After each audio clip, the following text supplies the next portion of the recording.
भारत में खेती के नए नए विकल्प किसानों की आय बढ़ाने में महत्वपूर्ण भूमिका निभा रहे हैं। इन्हीं में से एक है मोती सीप की खेती, जो आज किसानों के लिए बेहद लाभकारी व्यवसाय बनकर उभर रही है।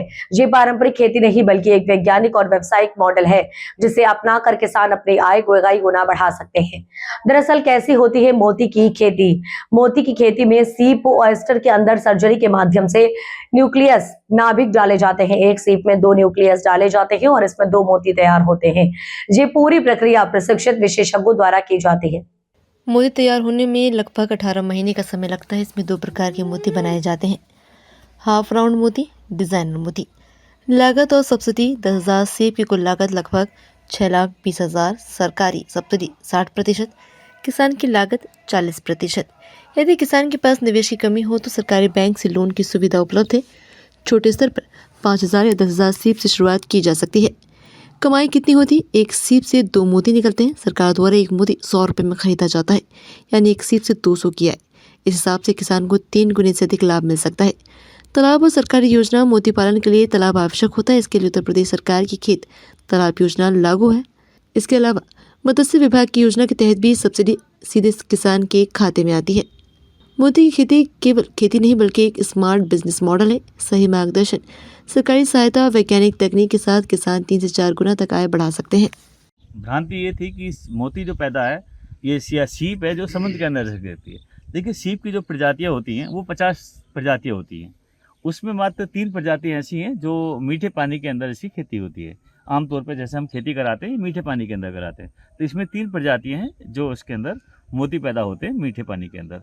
इसको ध्यान रखने वाली बात क्या है कि हम जहाँ भी ये खेती कराते हैं तो सबसे पहले किसान का हम यही कहते हैं कि भैया इसमें जो है तालाब के अंदर जैसे आप देख रहे होंगे कि इसमें बस 5.5 से और 6 फीट के पानी के बीच हर वक्त रहना चाहिए। पहली चीज़ 5.5 और 6 फीट क्यों रहता है, ये भी एक रीज़न है। देखिए, जो आपने जाल देखा है वो जाल मात्र 1 फीट का है, 1 फीट का जाल है, और हम 5 फीट पानी या 5.5 फीट पानी क्यों रखते हैं? क्योंकि हम जानते हैं कि सीप का जो एक टेम्परेचर है, जिस टेम्परेचर में रह सकती है, वो 30 या 35 मैक्सिमम तक इसका टेम्परेचर होता है, और हमारे यहाँ उत्तर प्रदेश के अंदर टेम्परेचर होता है 45 तक। तो इसलिए क्या करता है कि जो पानी है, ये पानी की लगभग सतह से लगभग से 2.5 फीट पानी के नीचे इसको हम करते हैं, ताकि टेम्परेचर का इसका कोई इफेक्ट नहीं पड़ता है। तो पहली बात ये किसान को इसका अपना पानी का इसमें ध्यान रखना होता है। दूसरी चीज़ खाने का ध्यान रखना होता है। खाने में क्या होता है, इसका कोई कॉस्टली भोजन नहीं होता है। ये जो है एल्गी खाती है। एल्गी भी 2 तरीके की होती है, एक तो ग्रीन एल्गी होती है, एक ब्लू ग्रीन एल्गी होती है। तो ऑटोमेटिकली ये तालाब के अंदर बन जाती है। अगर नहीं बन जाती है तो उसका एक हमारे पास एक पाउडर होता है, हम तालाब के अंदर डाल देते हैं और वो काई बन जाती है। जैसा मैंने आपको दिखाया, ये जो आप देख रहे हैं ये साइड में ये ब्लू ग्रीन एल्गी जो नीचे के अंदर पैदा हो रही है, इसको हमने एक पाउडर डाला। वो पाउडर लेने के बाद ये इसका ब्लू ग्रीन एल्गी इसकी पैदा होती है। ध्यान रखने की बात, पानी की में ध्यान रखनी है, खाने का ध्यान रखना है। अगर कोई सीप मर जाती है तो उसको इमीडिएटली बाहर इसको निकाल के फेंक देना है। वैसे इसमें कोई ज़्यादा बीमारी नहीं लगती है। एक तो इन्फेक्शन सिर्फ होता है, बैक्टीरियल है, फंगस इन्फेक्शन है, ये 2 तरह के इन्फेक्शन होते हैं। तो इसको हम क्या करते हैं, इन्फेक्शन करने के लिए तो मतलब ना हो, उसमें भी हम क्या करते हैं, पूरे तालाब के अंदर पोटेशियम परमोनेट डालते हैं और मेडिसिन ऐसी डालते हैं ताकि ये इन्फेक्शन इसको ना हो। ठीक है। मेरा नाम सुभाष चंद्रा है। कहाँ रहते हैं? और मेरा गांव सैदपुर जयराम है, ब्लॉक असमोली, तहसील व जिला संभल। और यहाँ पर हमारे खेत पर इधर देखिए, हमारे खेत पर यहाँ ये हमने पहली बार सीप का प्रोजेक्ट लगाया है। और इसमें हमने एक ग्राम भैंसोड़ा में देखा था। जो सीईओ साहब हैं डॉक्टर अयूब जी, तो इनके देख रेख में जो है ये काम हमने शुरू किया है। मैं पहले पेशे से मैं रेलवे में चीफ लोग इंस्पेक्टर था, और मैं वहाँ से मैंने BRS लेके मैं पूरी तरह से मैं गाँव में हूँ। और मैं गाँव में फार्मिंग, पहले मैं अपने इसी तालाब में मैं मछली फार्मिंग, फिश फार्मिंग करता था। और मैंने ये पहली बार अब ये सीप का मैंने शुरू किया है। और मुझे आशा है कि ये मेरा प्रोजेक्ट अच्छा होगा तो मैं आगे भी जो है कंटिन्यू करूँगा। और मेरे 2 तालाब हैं, एक तालाब इसके पीछे है, और मैं इस पूरे दोनों तालाबों में ये काम करूँगा, किस काम में। अच्छा, तो इस समय सीप आप कर रहे हैं? हाँ, ओके। तो और मैं मुख्य कार्यकारी अधिकारी हूँ, मणि एग्रो हब, उत्तर प्रदेश, लखनऊ से। सर ये बताइए, आप यहाँ इस समय खड़े हैं, यहाँ सीप की खेती की जाती है, किस तरह की खेती है और सर क्या यूज़ होता है इसका? देखिए, ये मोती की खेती है जो सीप के माध्यम से होती है। आप जानते होंगे कि ये एक जलीय खेती है।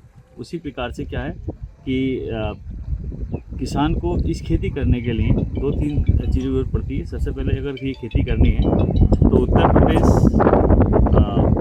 खेत तालाब योजना है, उसके अंतर्गत आपको रजिस्ट्री कराना पड़ता है। तो उत्तर प्रदेश गवर्नमेंट आपको उस योजना के अंतर्गत तालाब खुदवाती है, उसके साथ ज़्यादातर तालाब खुद जाता है। उसके बाद है फिशरी डिपार्टमेंट यानी मत्स्य विभाग की तरफ से कि हम जो है मोती की खेती कराते हैं, जो सीप के माध्यम से होती है। सर कितने टाइम की ये क्रॉप होती है? देखिए ये जो क्रॉप्स है वो 12 से और 18 महीने के बीच होती है कि इसकी जो मोती है। क्योंकि देखिए ये चीज़ आपने एक बहुत अच्छी वो सवाल किया है, क्योंकि इसकी जो क्रॉप्स है ना सर वो डिपेंड ऑफ पर्ल पे यानी मोती के ऊपर डिपेंड करती है। अभी जब हम लोग फार्मिंग करा रहे हैं उत्तर प्रदेश के अंदर, वो 2 तरह की फार्मिंग करा रहे हैं, एक तो हाफ राउंड की करा रहे हैं और एक हम करा रहे हैं डिजाइनर की। और मोती होती है 3 तरीके की, हाफ राउंड हो गई और डिजाइनर हो गई, एक राउंड वाली होगी। जो राउंड वाली पर्ल होती है उसकी जो हार्वेस्टिंग होती है लगभग 3 साल के अंदर होती है। ये जो अब डिजाइनर और हाफ राउंड है इसकी होगी 12 से 18 महीने के बीच होती है। तो किसान को अभी हम ये फसल मान के चलें कि 12 से 18 यानी कि 18 महीने की एक ये फसल होती है।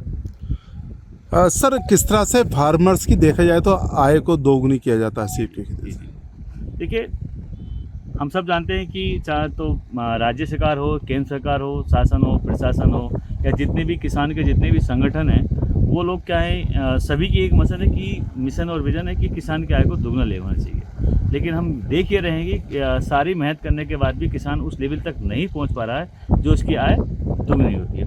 इसलिए जो रूटीन की खेती है हमारी, रूटीन की खेती का मतलब है चाहे गेहूं की खेती हो, चाहे धान की खेती हो, चाहे गन्ने की खेती हो, या मेहनता की खेती हो, या आलू की खेती हो, उनमें क्या है किसान वो लगातार वो फसल उगा रहा है और उगाने करने के बाद वो उसको उचित दाम उसको नहीं मिल पा रहे हैं जितने उसको मिलने चाहिए। इसीलिए एक मेन रीज़न यही है कि उसकी आय दुगनी नहीं होती है। और साथ साथ में एक दूसरा रीज़न ये आता है कि किसान को जो सबसे बड़ी समस्या होती है वो होती है मार्केटिंग। फसल उसकी बहुत अच्छी हो जाती है, किसान बहुत खुश होता है कि मेरी फसल इस बार बहुत अच्छी हुई है, लेकिन जब उसका मार्केटिंग का टाइम आता है तो उसके उस दाम पर नहीं बिक पाती है जिस दाम को उसने अपेक्षा की होती है। सबसे अच्छी बात क्या है कि किसान की आय को दोगुना करने के लिए तो सरकार ने एक योजना बनाई है, जिसे हम कहते हैं प्रधानमंत्री मत्स्य संपदा योजना।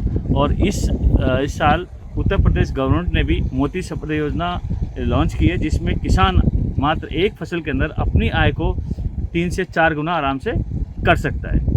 इसे हम कहते हैं मोती की खेती। तो ये किसान को हम लोग ये मोटिवेट करते हैं, देखिए अगर आपको अपनी आय में वृद्धि करनी है तो कोई वैकल्पिक व्यवस्था हमें करनी होगी। अगर हम रूटीन की खेती करेंगे, अगर रूटीन की खेती से हमारी आय बढ़नी होती तो अब तक की आय बढ़ गई होती, इसलिए हमें कुछ ना कुछ वैकल्पिक व्यवस्था करनी होती है। सर लोग एक्चुअली समझ नहीं पाते हैं कि सीप जो होता है वो क्या पैदा करता है और वो किस चीज़ में उसका इस्तेमाल किया जाता है। देखिए जो मोती की जो खेती है वो सीप के माध्यम से होती है। मैं आपको थोड़ा ब्रीफ कर दूं कि ये खेती है कैसी, वैज्ञानिक विधि से कैसे हम खेती कराए थे। देखिए सीप जो है एक ये जलीय जीव है, जैसे मछली जीव होता है वैसी जीव ये होता है। इसमें क्या होता है कि सीप जैसे इधर एक सीप दिखाइए खुली हुई, वो सीप पड़ी हो तो उधर खुली हुई।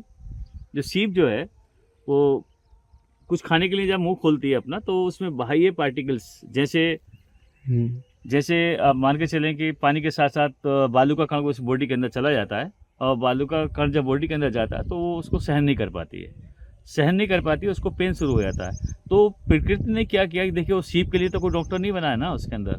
हमारे ह्यूमन लाइफ में तो ये है कि हमारे को पेन होता है या कोई तकलीफ होती है, हम चले जाते हैं डॉक्टर पास, उसकी मेडिसिन ले लेते हैं। वहाँ तक उस मेडिसिन लेने वाला कोई है नहीं। तो प्रकृति ने क्या जिसको जन्म दिया उसको बचाने की भी या उसको देख रेख करने की उसकी एक क्या होती है जिम्मेदारी होती है। तो सीप को भी क्या है, जब दर्द हुआ, दर्द के साथ साथ उसको बचने के लिए उस कण पर कैल्शियम कार्बोनेट्स है, जैविक एलिमेंट्स है, पानी है, उसकी क्या हो एक लेयर चढ़ती रहती है। लेयर का मतलब ये था कि हम जो है उसकी दर्द को कम कर रहे हैं, लेकिन लास्ट में आपने देखा कि दर्द को कम करते साल में, 1.5 साल में, 2 साल में, 3 साल में वो लेयर इतनी मोटी हो जाती है। और जब वैज्ञानिकों ने देखा कि ये लेयर जो यार बहुत काम की चीज़ है, ये क्या बहुत से जांच की गई तो ये हम इसको कहने लगे मोती। और मोती का जो यूज होता है, देखिए अभी हम मात्र 3% इंडिया के अंदर मोती पैदा कर रहे हैं, 97% हम जो है अभी भी बाहर से मोती को खरीदते हैं। इस बार भी 31,000 करोड़ रुपए का मोती हमने बाहर से खरीदा है। अभी ये इसी सोच को किया कि अगर हम ये 31,000 करोड़ रुपए हम जो बाहर को दे रहे हैं मोती खरीदे हैं, यही पैसा हम किसान को अपने अनुदान के रूप में लेते हैं तो हमारे किसान का डबल फायदा है। एक तो किसान ये प्रोडक्शन हमारा खुद का अपना होगा, और किसान को जो हम फ़ायदा दे रहे हैं इससे भी किसान को फ़ायदा होगा, यानी कि सब्सिडी का फ़ायदा हो गया और उसकी मार्केटिंग का फ़ायदा हो गया। तो दो तरीके से किसान को फ़ायदा हो रहा है। इसमें क्या होता है कि किसान को अपनी आय को बढ़ाने के लिए ये सरकार की एक बहुत अच्छी योजना चलाई है गवर्नमेंट ने, या सेंट्रल गवर्नमेंट ने थी, इस बार उत्तर प्रदेश गवर्नमेंट ने भी चलाई है। तो बहुत अच्छी योजना है, किसान अपनी आय को 3 से 4 गुना मात्र एक फसल के अंदर कर सकते हैं। तो मोती की खेती इसमें अपना सकते हैं। इसका जो यूज है वो एक तो दवाइयों में आता है, मेडिसिन में आता है, मालाओं में आता है, और बहुत सारी बात है रिंग्स में आता है, और बहुत सारे ज्वेलरीज में आता है, या एक कॉस्मेटिक उसमें आता है, यूज होता है, उसमें भी आता है, और एक में गारमेंट्स में भी इसका यूज होता है। तो बहुत सारे यूज है। मैंने आपको बताया कि मात्र 3% हम इसको पैदा कर रहे हैं इंडिया के अंदर, और 97% क्या है हम इसको बाहर से ले रहे हैं। तो इसीलिए ये एक माननीय प्रधानमंत्री नरेंद्र मोदी जी द्वारा और मुख्यमंत्री आदरणीय योगी आदित्यनाथ उत्तर प्रदेश जी ने ये प्रोजेक्ट को लॉन्च किया, और लॉन्च करने के बाद यह कि अगर हम किसान कोई हमारी ये खेती करता है तो हम एक फसल के अंदर 3 से 4 गुना इसका फ़ायदा हम ले सकते हैं। सबसे अच्छी बात क्या है इसमें कि देखिए, सबसे बड़ी जो प्रॉब्लम किसान के सामने आती है वो ये आती है कि फसल, जैसे मैंने बताया कि फसल बहुत अच्छी हो जाती है, लेकिन मार्केटिंग का जब टाइम आता है तो उसकी फसल नहीं उस दामों पर मिल पाती है।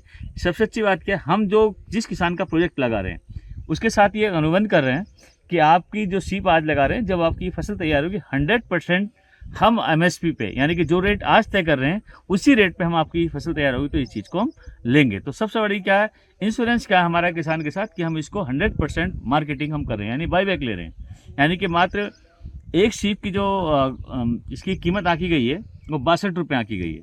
62 रुपये में माननीय प्रधानमंत्री मत्स्य संपदा योजना के अंतर्गत 50% तक का इसमें अनुदान है, जो 31 रुपये मात्र किसान को खर्च हो रहे हैं। और यही सीप, एक सीप 2 मोती पैदा करती है, और एक मोती की जो कीमत होती है वो 100 रुपये होती है, यानी हम उसको 200 रुपये की एक सीप बैठ जाती है। अब मात्र सोच लीजिएगा, किसान ने 31 रुपये खर्च किए, और मान लीजिए 1.5 साल के अंदर पानी की व्यवस्था है, भोजन की व्यवस्था है, तो 40 रुपये बैठ गए।